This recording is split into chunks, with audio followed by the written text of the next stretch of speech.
नमस्कार, मैं मनमोहन मिश्र। दोस्तों, एक बार फिर आप लोगों के बीच किसी न किसी समस्या को लेकर के। और आज की समस्या क्या है, चलिए आज अपने देश से हटकर बगल में चलते हैं।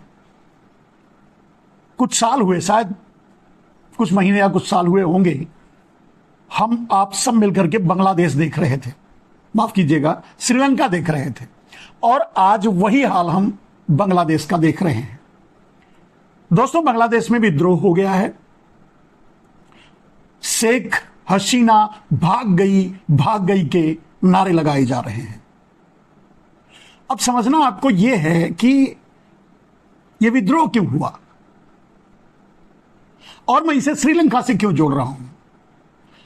मेरे दोस्त, जो परिस्थितियां, जो बातें, जो कारण बने थे श्रीलंका में वहां विद्रोह के, वही कारण, वही बातें, वही परिस्थितियां बांग्लादेश में बने हैं विद्रोह के। आगे सबसे बड़ी बात, श्रीलंका और बांग्लादेश से पहले भारत में वो परिस्थितियां और वो कारण पूरी तरह से बने हुए हैं विद्रोह के। और मैं समझता हूं कि क्यों, क्या, कैसे, ये मैं नहीं बता सकता। और क्यों नहीं हो रहा है विद्रोह भारत में श्रीलंका की तर्ज पर या बांग्लादेश की तर्ज पर, यह भी मेरी समझ से बाहर है। वो परिस्थितियां मैं आपके सामने रखूंगा, आप खुद अध्ययन करके बताइए, सोचिए, समझिए कि आखिर ऐसी क्या बात है भारत में कि वो सारी बातें, सारी परिस्थितियां, सारे कारण, सब कुछ होने के बावजूद भी भारत में अभी तक विद्रोह नहीं हुआ है। यह अच्छी बात भारत के लिए कही जा सकती है। और अच्छी बात भारत के लिए नहीं, अच्छी बात नरेंद्र मोदी के लिए कही जा सकती है। खैर, बात कारण की। अगर आप दोनों जगह के इतिहास को, दोनों जगह के नेताओं के कामों को, दोनों जगह की नीतियों को देखेंगे तो अगर पहले श्रीलंका की लेते हैं, क्योंकि पहले विद्रोह श्रीलंका में हुआ था इसी तर्ज पर, और इसी तरह तर्ज पर नेताओं को मार रहे थे। प्रधानमंत्री कार्यालय या राष्ट्रपति कार्यालय या राष्ट्रपति का घर या प्रधानमंत्री का घर तक चढ़ गए, लूट लिया, भाग गए। वहां से भी वहां के शायद राजपक्षे साहब थे, वो फरार हो गए थे, जैसे आज हसीना बांग्लादेश से फरार हो गई है। कारण क्या था मेरे दोस्त? देश जब समस्याओं से जूझ रहा हो, देश जब महंगाई, गरीबी, बेरोजगारी, भूखमरी से जूझ रहा हो, और आपका नेता महंगाई के बारे में, गरीबी के बारे में, बेरोजगारी के बारे में, लोगों की समस्याओं के बारे में, स्वास्थ्य सेवाओं के बारे में, शिक्षा व्यवस्था के बारे में, किसानों की समस्याओं के बारे में, देश के विकास के बारे में, इन सब के बारे में सोचने की कोशिश ही ना कर रहा हो, बस दिखावा कर रहा हो। और लोगों को समाधान इन सारी समस्याओं का न दे सकने वाला नेता आपको बार बार जातिगत, सांप्रदायिक ध्रुवीकरण में उलझा रहा हो। यही बात श्रीलंका में हुई थी। श्रीलंका कर्ज लेकर के नरेंद्र मोदी की तरह घी पी रहा था, राजपक्षे साहब। श्रीलंका कर्ज लेकर अपनी सारी योजनाएं चला रहा था।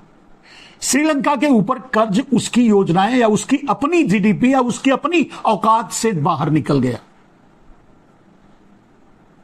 और सबसे बड़ी बात जो मैं कह रहा हूं कि शुरू से वो बातें भारत में हो रही है, वो काम भारत में हो रहा है, वो काम नरेंद्र मोदी कर रहे हैं। वहां भी शायद सिंघली और बौद्ध और श्रीलंकन, खास करके भारत से जो बसे हुए हैं तमिल, सबको आपस में लड़ाया जा रहा था, उनको आगे करके। और शायद वहां सिंघली बहुसंख्यक हैं, तो बहुसंख्यक वाद को फैलाने की कोशिश की जा रही थी और उसी मुद्दे पर बार बार पेट्रोल छिड़क कर आग लगाया जा रहा था। किसी भी समस्या का समाधान, गरीबी है, सिंघली और नॉन सिंघली की बात करो, बेरोजगारी है, सिंघली और नॉन सिंघली की बात करो, भूखमरी है, समस्या है, उत्पादन की समस्या है, विकास की समस्या है, स्वास्थ्य की, किसी भी समस्या पर सिर्फ सिंघली और नॉन सिंघली की बात करो, जातिगत बात करो, सांप्रदायिक बात करो, लोगों में ध्रुवीकरण करवाओ, आपस में लोगों को लड़ाओ, यह काम श्रीलंका कर रहा था। यानी उनके समस्याओं का समाधान देने की जगह उनको उलझाए रखना चाहता था। लेकिन कब तक? जब किसी देश में भूखमरी, गरीबी, बेरोजगारी बढ़ती जाती है और जब वो भूख और गरीबी और बेरोजगारी समस्याएं उसके सर पे चढ़ जाती हैं, समझ रहे हैं ना? सर पे जब चढ़ जाती हैं यानी सर से ऊपर हो जाता है, तो क्या होता है? विद्रोह होता है। इसी तरह का फिर जो नेता लोगों को बरगलाने का काम, लोगों को मंदिर भेजने का काम, लोगों को मस्जिद भेजने का काम, लोगों को गिरजा घर भेजने का काम, लोगों को आपस में लड़ाने का काम, लोगों को जाति में लड़ाने का काम, लोगों के घर में लड़ाने का काम, लोग जो लड़ाने का काम करता रहता है, जनता उसी से लड़ जाती है और उसी पर पिल पड़ती है। और परिणाम यह होता है कि उसे देश छोड़ करके भागना पड़ता है, जो राजपक्षे साहब को करना पड़ा था। नाम कहीं गलत भी ले सकता हूं, समस्या मैं बता रहा हूं। शायद उस समय श्रीलंका के राष्ट्रपति राजपक्षे ही थे। भागना पड़ा था, कुछ को तो मार डाली वहां की जनता खींच खाच करके। आप समझ गए? अब वही परिस्थितियां, और आपको यह जानकर खुशी होगी कि वहां भी चुनाव ईवीएम से करवाए जाते थे, चुनाव में धांधली भी की जाती थी, चुनाव में अपने मन माफिक रिजल्ट लाए जाते थे नरेंद्र मोदी की तरह। जैसे इस समय ये संसद जो चल रही है, जो संसद चल रही है इस समय, सत्र ये भंग हो सकती है कभी भी। और लीगली तो ये संसद चलनी ही नहीं चाहिए, लीगली ये संसद होनी ही नहीं चाहिए, क्योंकि नरेंद्र मोदी 80-89 सीट तो धांधली करके जीते हैं, वोटों की चोरी करके जीते हैं। खैर उसको छोड़ करके अभी श्रीलंका से निकलकर बांग्लादेश आ जाइए। बांग्लादेश में पूरा देश गरीबी से जूझ रहा था, बेरोजगारी से जूझ रहा था, शिक्षा समस्याओं से जूझ रहा था, और शायद शिक्षक ही वहां आंदोलन कर रहे थे जैसे श्रीलंका में। तो किसान, जवान, शिक्षक मतलब स्टूडेंट, इन्हीं को सब कुछ झेलना पड़ता है, इन्हीं पर पड़ता है वहां की आम जनता।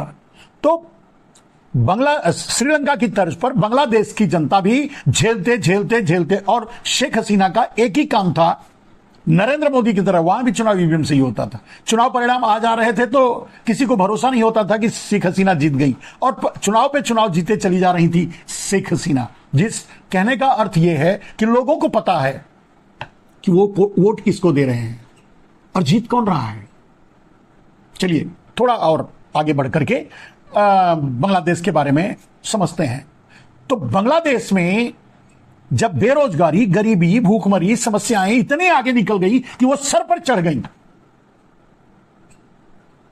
तो जनता नेता पर चढ़ गए, सब कुछ भूल करके आपस के विद्वेष जो वहां की नेता शेख हसीना आपस में लड़ाने भिड़ाने, अलग अलग करने, सिया सुन्नी, ये वो जो भी जिन भी तरह से उनको बरगलाने की कोशिश शेख हसीना कर रही थी, उन सारी बातों से ऊपर लोगों के सर पर उनकी समस्याएं चढ़ गईं, तो लोग नेता पर चढ़ गए, देश छोड़कर भागना पड़ा।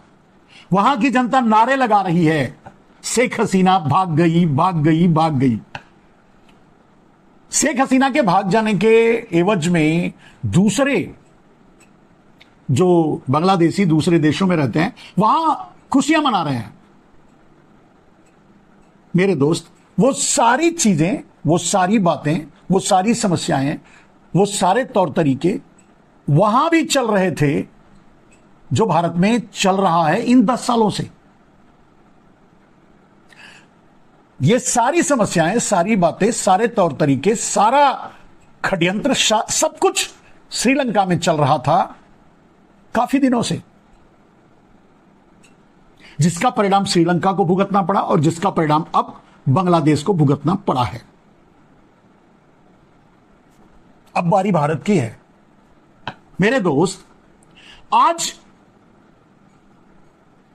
मान लीजिए आज संसद में क्या हुआ, सब कुछ छोड़ करके नरेंद्र मोदी हिंदू मुसलमान के मुद्दे पर संसद में भी घसीटते हैं, कोई ना कोई ऐसी आग लगाकर, कोई ना कोई ऐसा मुद्दा लाकर। आपका ध्यान हिंदू मुसलमान से हटना नहीं चाहिए, ठीक है। जब भी किसानों की समस्या थी तो सबको आतंकवादी घोषित कर दिया, सबको बांग्लादेशी घोषित कर दिया, सबको घुसपैठिया घोषित कर दिया, सारे किसानों के साथ ज्यादती की, किसानों को मार डाला, रोड दिल्ली के बाहर बिठा करके, लेकिन उनके साथ न्याय नहीं होने दिया। लेकिन वोट और दूसरी अपने आप को लाइमलाइट में रखने के लिए और लोगों का ध्यान बटाने के लिए नरेंद्र मोदी क्या करते रहे? हिंदू मुसलमान। मेरे दोस्त, 80 करोड़ भारतवासियों को 5 किलो मुफ्त अनाज पे जीवन गुजारना पड़ रहा है, मोदी के अनुसार जीवन गुजारना पड़ रहा है, और यह मोदी ने किया है और उसे भी गर्व से कहते हैं कि हमने किया है। लेकिन इस समस्या से निजात दिलाने के लिए अपने देश की जनता को, शिक्षा की समस्या से निजात दिलाने के लिए अपने देश की जनता को, आप जानते हैं कि शिक्षा में सबसे बड़ा माफिया राज चल रहा है। अगर उससे भी बड़ा माफिया राज अगर कहीं है तो स्वास्थ्य व्यवस्था में है, हॉस्पिटल्स में है। गलती से आप बीमार हो गए तो पूरे जीवन की कमाई लूट लेंगे। जिन्हें डॉक्टर के रूप में भगवान माना जाता था, आज वो उनका इंजेक्शन का सिरिंज उनके गले में पड़ा, जो पट्टा लटका कर घूमते हैं, किसी रिवॉल्वर और किसी गन पॉइंट से कम नहीं लगता। और जो गया हॉस्पिटल वो फिर जिंदा पहले नहीं, या तो जिंदा नहीं आएगा, सब कुछ लुट जाएगा उसका, और वो जिंदा भी नहीं आएगा, और आ भी गया तो उसके पास इतना वो लुट चुका होगा कि फिर अपने आप कुछ दिनों में ही मर जाएगा, इस अफसोस के में कि मेरा सब कुछ लूट गया। आप समझ गए?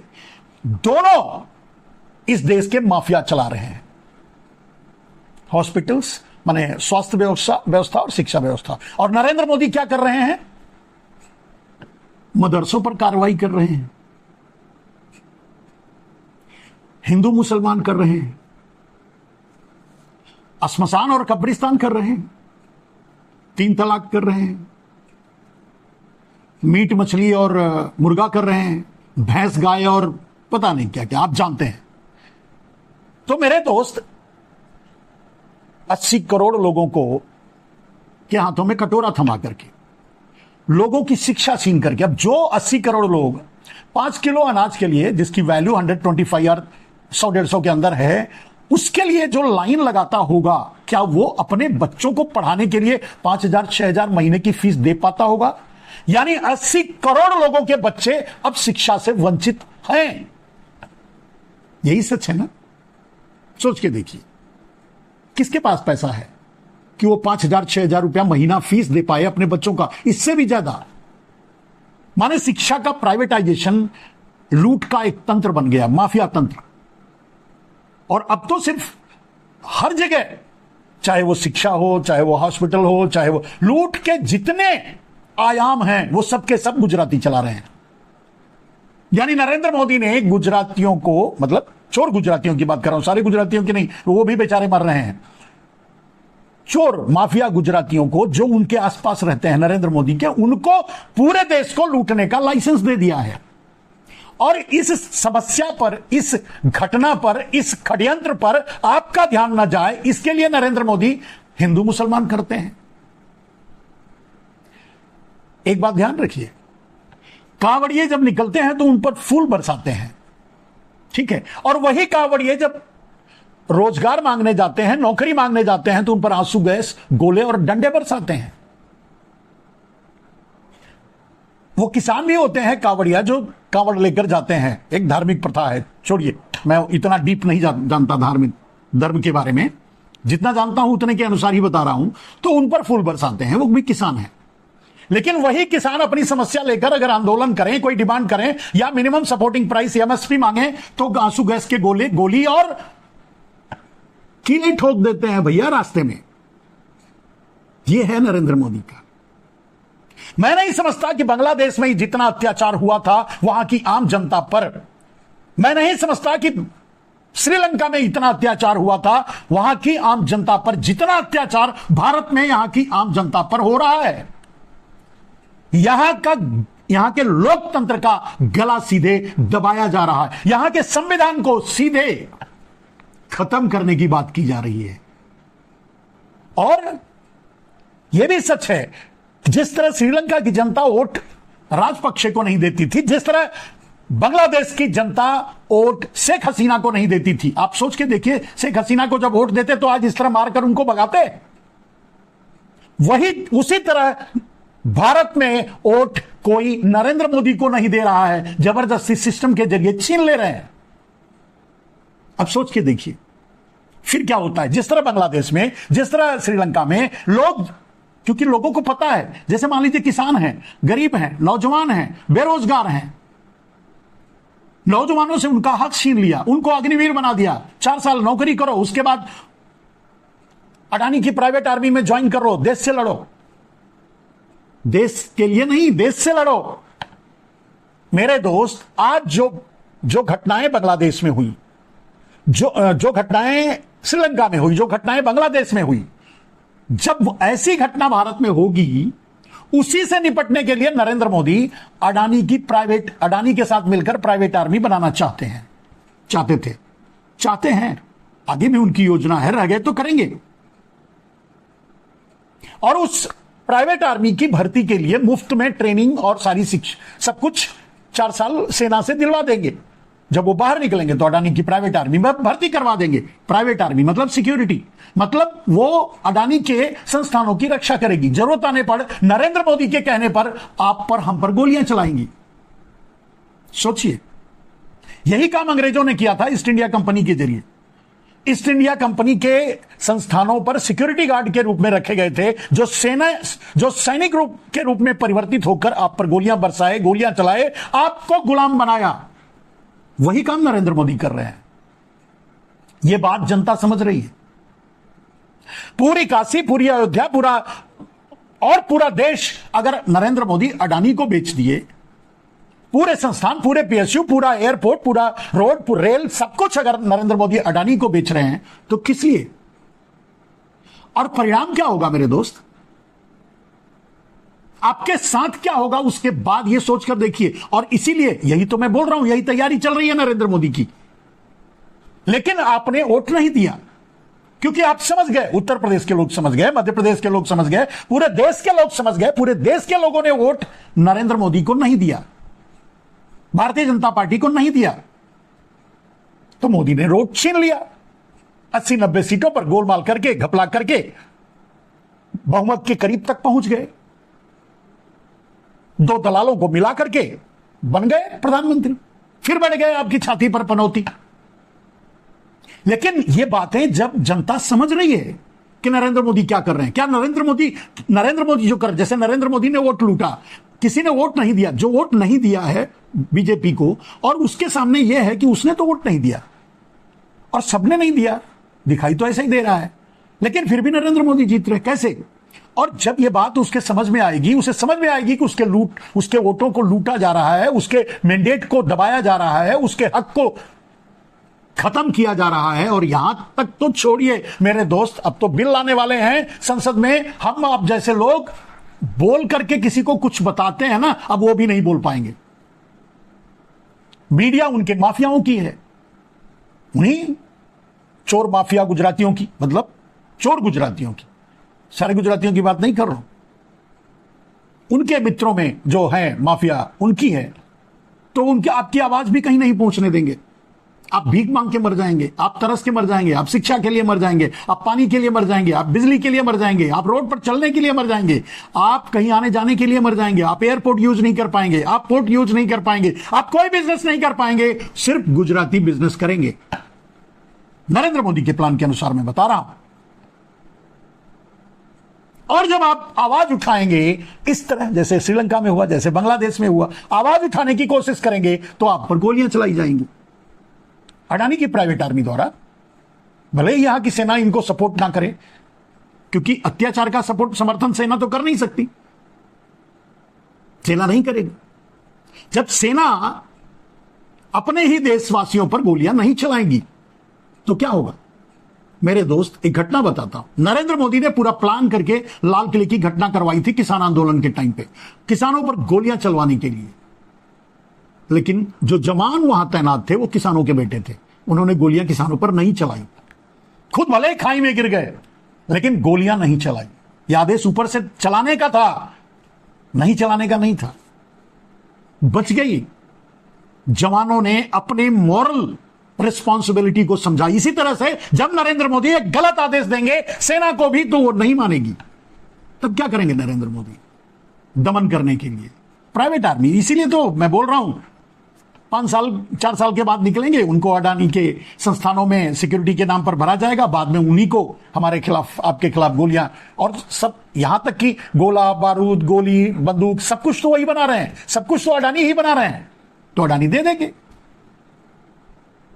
अंग्रेजों की स्टाइल में खूब छील छाल करके डंडे बनवाए। अंग्रेज जब आए आपके ही हाथों में थमा दिया, आपके भाई के, आपके बच्चों के हाथों में थमा दिया और आपके ही बच्चों से आपको पिटवाया और मरवाया, गोलियां चलवाई आप पर और आप पर, आपको गुलाम बनाया। यही कर रहे हैं नरेंद्र मोदी, यही करेंगे। तो आज जो बांग्लादेश में हुआ, आज जो पहले जो श्रीलंका में हुआ, वही सारी परिस्थितियां, सारे षड्यंत्र, सब कुछ भारत में हो रहा है। आम आदमी आवाज नहीं उठा रहा है। अगर आम आदमी नरेंद्र मोदी का विरोध कर रहा है, नरेंद्र मोदी को वोट नहीं भी दे रहा है, तो कुछ दल ने मिलकर के, आप समझ गए मैं क्या कह रहा हूं, नरेंद्र मोदी को फिर से प्रधानमंत्री बना दे रहे हैं। कुछ चोरी कर लो, कुछ डाके डाल लो, कुछ खरीद लो, बाकी तो कुछ दलाल ही हैं देश में। हमेशा अंग्रेजों की दलाली कर चुके हैं, अंग्रेजों से देश को लुटवा चुके हैं। उन्हीं के वंशज हैं ये जो आज आपको लुटता हुआ देख रहे हैं। क्या नीतीश कुमार को यह दिखाई नहीं दे रहा है कि देश किस निर्ममता से लूटा जा रहा है? क्या नायडू को दिखाई नहीं दे रहा है कि देश को किस निर्ममता से नरेंद्र मोदी निचोड़ रहे हैं, लूट रहे हैं, या पूरे देश को लूट करके अडानी को दे रहे हैं? यह दिखाई नहीं दे रहा है? दे रहा है। लेकिन ऐसे ही दलाल, ऐसे ही लालची, अपने स्वार्थों में डूबे हुए देश को गुलाम बनवाया, आपको सैकड़ों साल तक गुलाम बने रहने दिया। खैर, बात श्रीलंका से चली, बांग्लादेश पर पहुंची। अब बांग्लादेश से चलिए बात करें। शेख हसीना भारत भाग के आ रही, नरेंद्र मोदी कहां भाग के जाएंगे? सोच के देखो। ये तो बात मैं बहुत बार कह रहा हूं कि नरेंद्र मोदी जाएंगे जाएंगे जाएंगे। कहां जाएंगे मेरे दोस्त? शेख हसीना को भारत भले ही शरण दे दे, लेकिन नरेंद्र मोदी को कोई देश शरण भी नहीं देगा। Mind it.